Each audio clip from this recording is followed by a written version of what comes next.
Today we have cherry plum. This comes to us from my good friend Tuffy Marginez. This is going to be an end grain turning, which might be obvious. I've turned lots of cherry plum. It's one of my favorite woods to turn. Well, it's one of my favorite woods to finish up with. Let's put it that way. It can be very difficult to turn. It's a very, very hard wood. Very dense, heavy, but beautiful. Just beautiful. I just can't remember if I've done an end grain turning before or not. So this will be maybe slightly more difficult. Good morning, good afternoon, good evening, as we like to say here at Shady Acres Woodshop. Howdy, let's take a closer look at it. The piece is about 7 by 8 by about 4 inches thick. Like I said, it's end grain. I'm not going to turn the outside on this. That's something I do frequently for those of you that are new here. But look at, I just love that. I just love that area right there. And that's pretty cool too. And over here, we have where a branch, you can barely see it, it's so dark. But this was a branch coming off of here. So that's kind of cool. But when this is all sanded up, especially the bark, well, all of it, but the bark will look amazing. All cleaned up, sanded up with my Sandoflex, and then with a finish on it, it'll just be amazing. And it's a great contrast to the pinkish, reddish color of the cherry plum. Well, cherry color, plum color. I don't know. That color right there. Anyway, so I'm going to find a center here somewhere. This will be the top. That'll be the bottom. I'm going to find a center, drill a hole for my woodworm screw, get it mounted up, and we'll get the turning. So there's my 5/16 inch hole for my 3/8 inch woodworm screw, and we'll just get it mounted up here. Now I know there's people that would tell me, you know, it's not safe to put a worm screw into end grain. Well, I guess you have to define safe.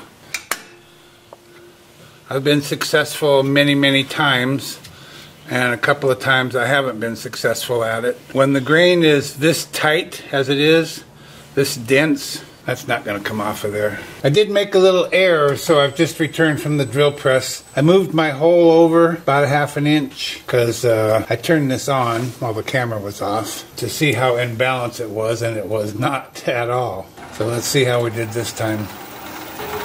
Yeah. It's better. I don't want to go too far. There's more hanging over this end than there is that end, even though I felt like I had it centered pretty well, but this would have been over there another 1/2 inch. So I can still only get about 475 RPM, so it's going to be kind of a slow turning. The only thing I have to do down here is flatten off the bottom and put a tenon on it. I've marked out for a tenon. We're going to be turning at 470 RPM, 5/8 inch bowl gouge, mask and face shield on, of course.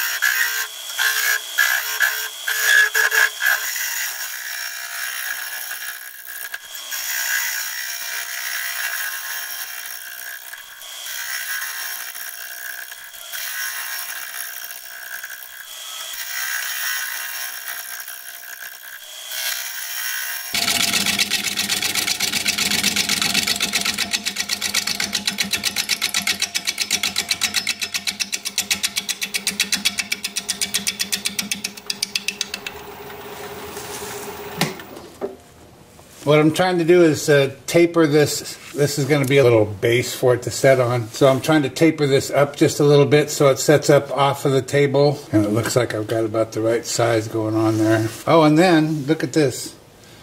I just noticed this after I got it all mounted up.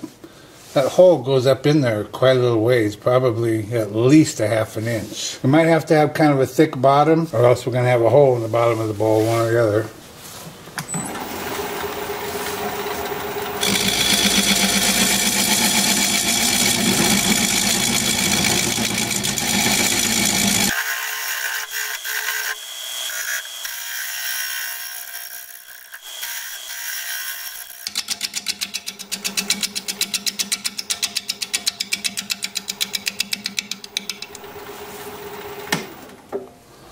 Yeah, I guess that's what I had in mind. I'd like to get a smoother cut on there. I'm going to use this scraper See if I can smooth those cuts out. I need to get up a little bit higher for that.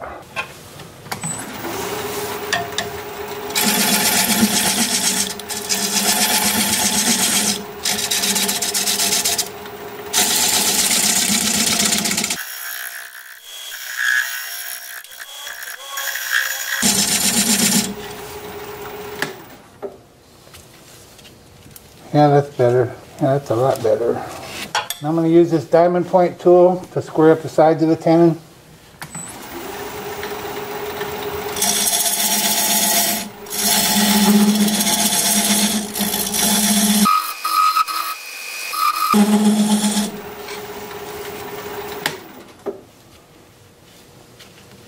And that's good. Well, that's all I want to do on the bottom. Time for sanding. I'm going to start the sanding with my Sandoflex. This is 100 grit, and then I'll do 120 and 180. On a lot of pieces I just do 180 grit, but this bark is really coarse and hard and sharp. So I'm going to start at 100, then switch to 120, then 180 and stop there. That's as fine as I like to go on the bark because I don't want to change how it looks. I just want to smooth it out and clean it up. When I'm done with that, I'm going to switch to my 2-inch sanding disc.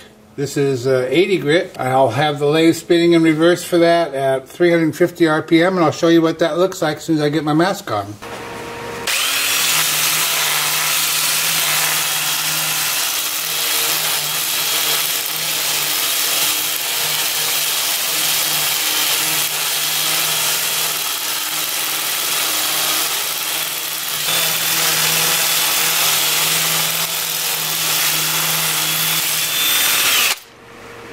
Also, I noticed that I was missing a piece here, and I always clean up before I start sanding, and I had finished cleaning up, and that's when I noticed this piece missing. So I looked down here on the floor just to my left, and there it was. It was just laying there. So I glued it back in. Lucky. I don't know how I didn't sweep it away the first time.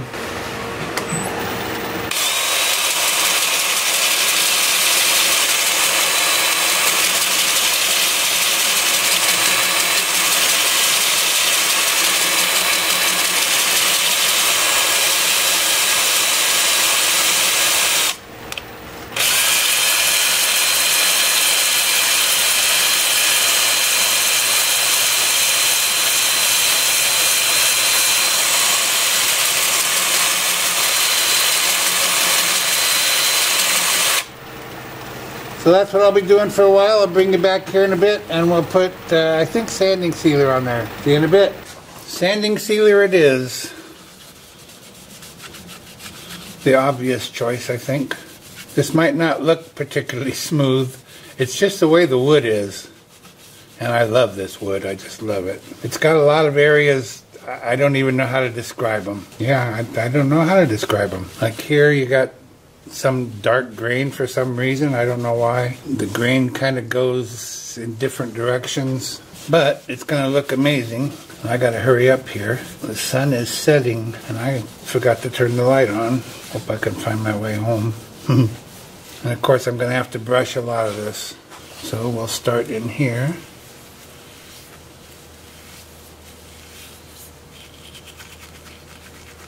And inside that hole.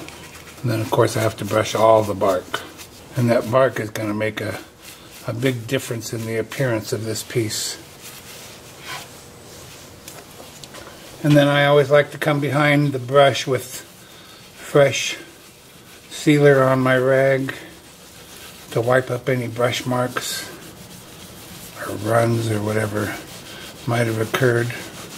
And then on to the bark. So this is shellac-based sanding sealer. I'll put on 2 coats of this and then 2 coats of shellac over it. And the bark probably still looks rough. That's good. That's the way it's supposed to look, like bark. But it's not. It's not rough. You can run your hand over any part of this and feel good about it. I don't know if you can hear that pileated woodpecker out there. He always announces his arrival. He comes by about 3 times a day, and this is his last trip for the day to get some suet. Loves his suet. So this is really going to soak it up here. This is real open grain, end grain, where that branch was. Looks like it probably just rotted off. I don't think I can get enough sealer and shellac on here to make it shine. Okay, well, this is what I'll be doing for a while. 2 coats of this, 2 coats of shellac. I'll bring it back and we'll start working on the inside. That'll actually be tomorrow. So see you tomorrow. Have a great evening. It's kind of chilly out here today. 44 degrees in the shop. You might hear my heater running. Sorry if that's bothersome. This is an end grain turning, so I found it easier to go from the inside out on end grain rather than this way on side grain. This is the typical way. But on end grain it's easier to come out.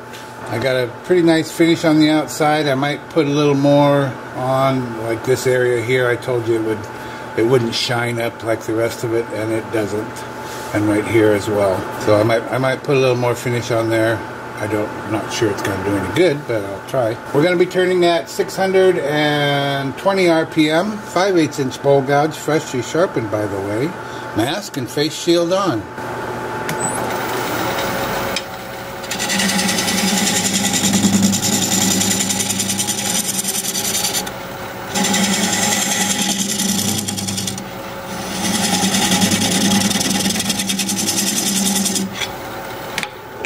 I think I'm up too high.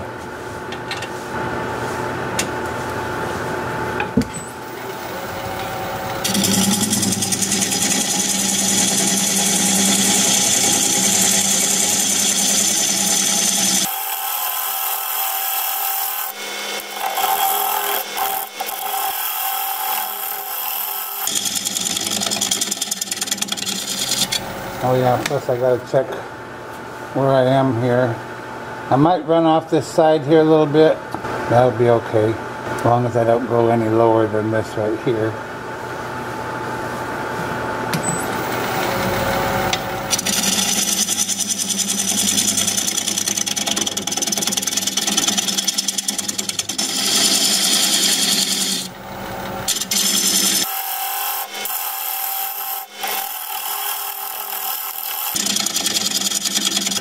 Wow, it's hard. It's hard. Maybe I'll try turning in reverse for a minute. I never do that, but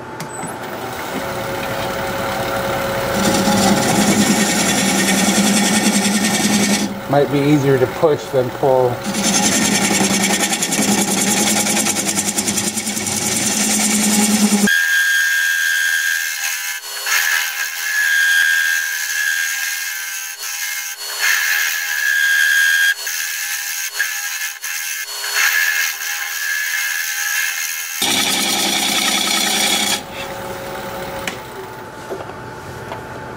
I could switch to carbide. It doesn't care which way the grain's running. It's just difficult. It's slow going. If I had a higher speed, it wouldn't be so bad, but that's about as fast as I can go. I'm already worn out. Let me come back the other way for a minute. I think my tool's probably... Yeah, the tool's already dull. I'm gonna go sharpen up. Okay, we'll try this again.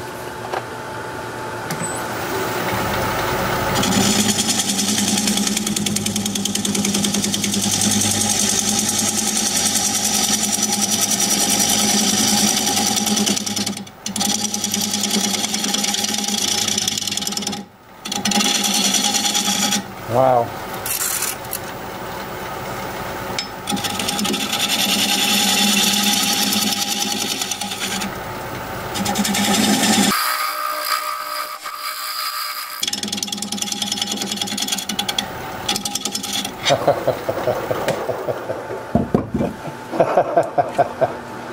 Oh my gosh. This is hardwood anyway. And then being end grain. Yeah, I'm gonna switch to carbide.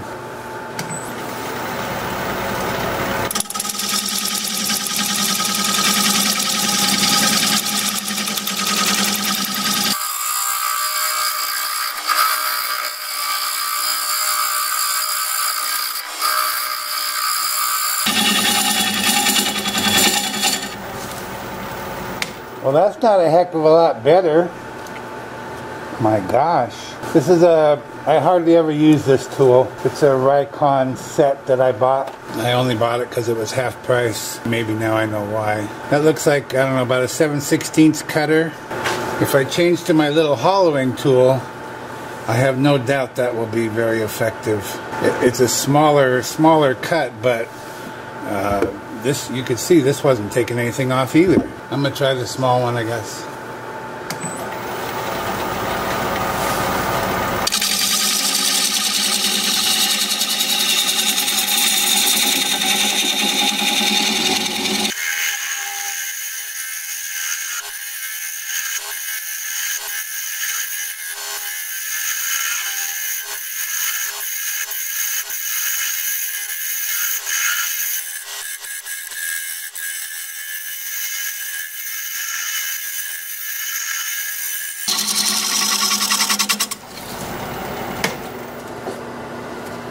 I'm just seeing if I can squeeze any more out of this edge.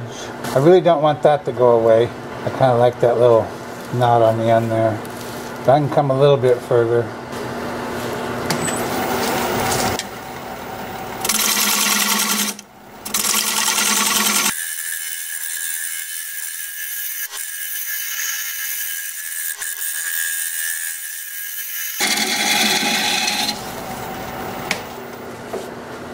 Yeah, that's about it right there.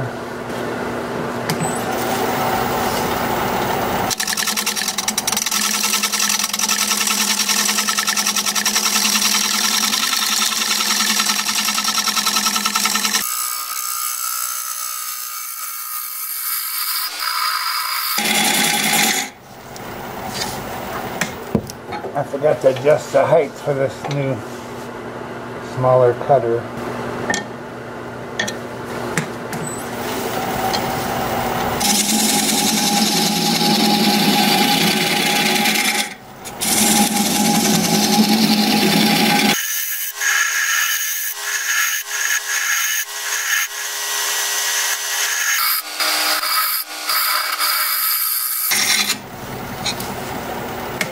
Oh, even this is difficult. I mean, it's working, but it's not easy and it's not fun.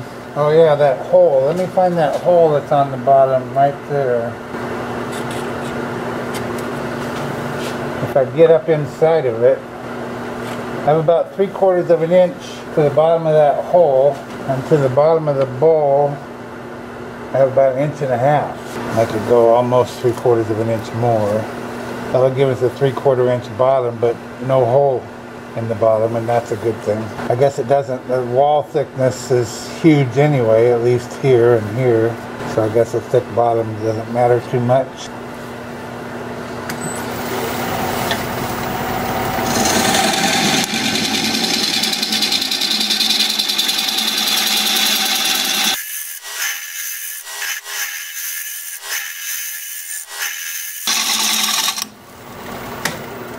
Well, I don't have a hole in the side, do I? Because it's sounding kind of hollow here somewhere. Oh, right here. It's not a hole, but it's, I don't know, loose skin.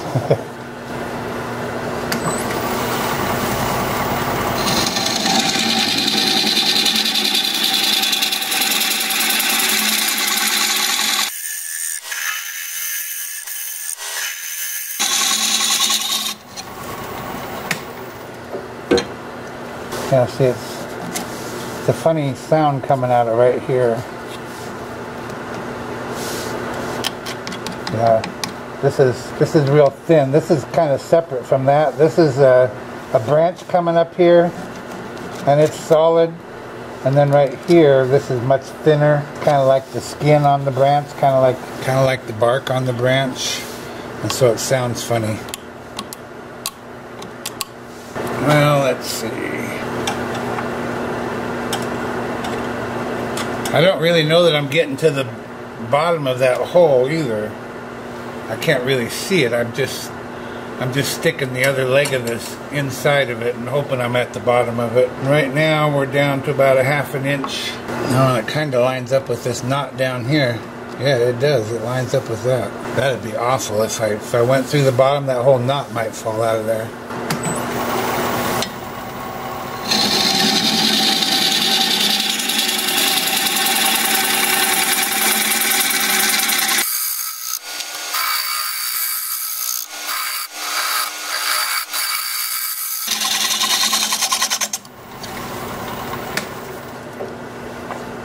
Well, even this is getting difficult now. I'm going to, one of the advantages to carbide, round or square, you can loosen that little screw and turn the cutter to get to a sharper part. You know, I'm only using like this part, so I can switch it over to this part down here. Yeah, I'm gonna turn it around. I'll be right back. The first thing I want to do is mark where that cutter is now. So I'm gonna mark right here and onto the bar, onto the cutter and onto the bar. And then this comes with a little tiny wrench that you don't want to lose. So I keep it under this little piece of tape right where it came from. Now you don't have to turn it 300 or 180 degrees. You don't have to turn it that far, but I'm going to because I kind of used one half of it, I guess. So anyway, now I've turned it around 180 degrees from where it was. Okay, now we're ready to go again.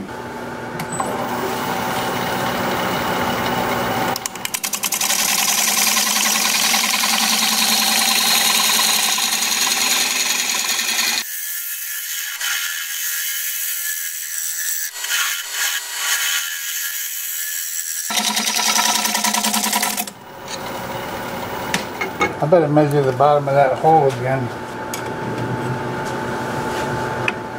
Oh boy, I'm glad I did that. It's not more than 3/16, probably closer to an 8. That's as deep as I can go. Let me put a fresh burr on my scraper and we'll scrape.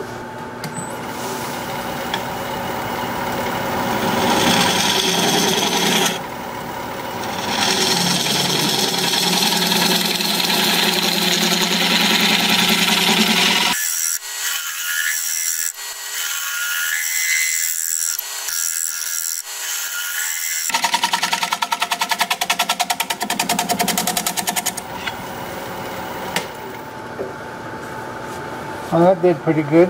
Yeah, the bottom's flat. Yay! Time for sanding.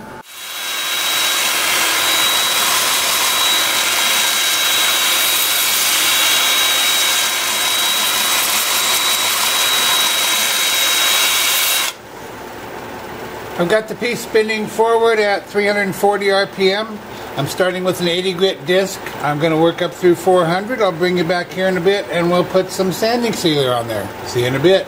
I'm really happy with the way this cleaned up, sanded up. It was really kind of ragged, kind of hard, and I don't mean just hard wood, just like it had a hard life. There's a little tiny bit of punkiness in here somewhere. Yeah, right here. I can live with it. And I know this is not everyone's cup of tea. A lot of folks are going to think it's just plain ugly. Good candidate for epoxy fill. I'm going to hear that one. I don't know what for. I've got to brush into all these little cracks. And then I am going to go over the bark again too.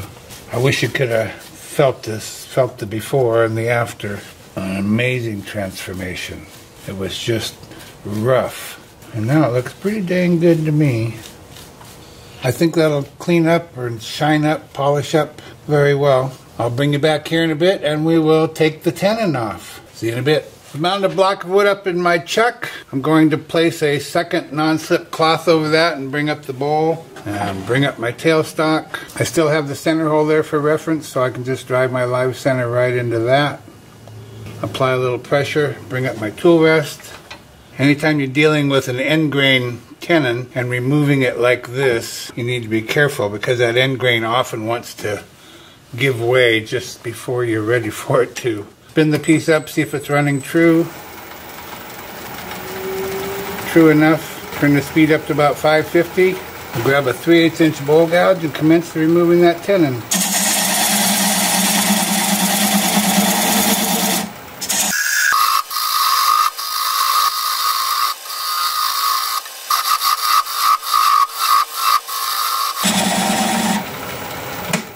Stop and check for clearance, and we have good clearance. Well, actually, I'm going to get a little bit closer with my tool rest now.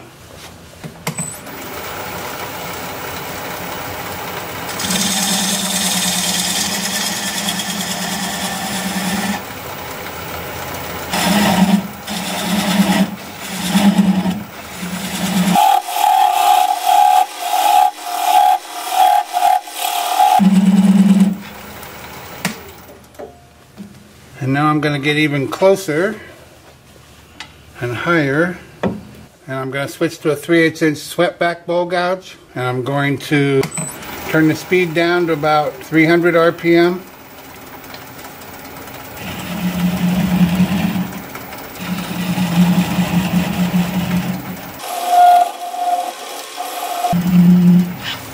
Now I'm going to turn it down to 200 RPM. And I'm going to apply the bevel of the gouge against the bottom of the bowl, pressure towards the headstock. Right hand on the gouge, left hand on the switch, and when the little nub stops turning, we'll know we're through.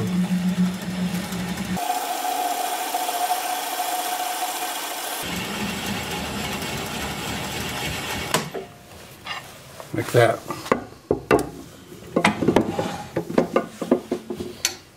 Now I'll just take this over here to the workbench, sand that up, sign it, get it finished, and I'll be right back. Be sure you stick around at the end of the video so you can see the before and after shots of this piece. If you'd share the video, I'd really appreciate that. Thank you so much. Well, I really like this one. I hope you do. Here it is. One cherry plum bowl in the books. End grain bowl. Beautiful bark all the way around. I see something in this one. Let me know if you do. It's right there that I see. It's like the whole end.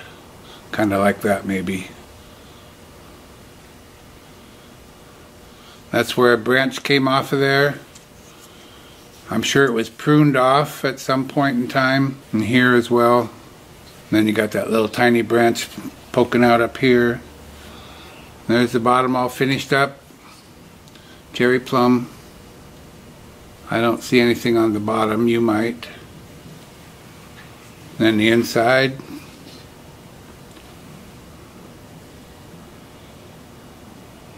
I'm really happy with the finish I got on here. I'm just happy with the whole piece. It was a bit of work. You see him? Do you see him? You see him there? I think my wife really liked these. She called it an old man dog. I'm not sure the breed, maybe Boston Terrier, something like that. But here's his, he's laying on the floor and he's got his paw out here and his paw out here. Paw out here, and he's got his chin sitting on the floor. Boston Terrier, does that ring a bell? Old man dog. That's what I see. Let me know what you see. I really hope you like it. It was a lot of work, but it was worth it in my opinion. Lots of nature.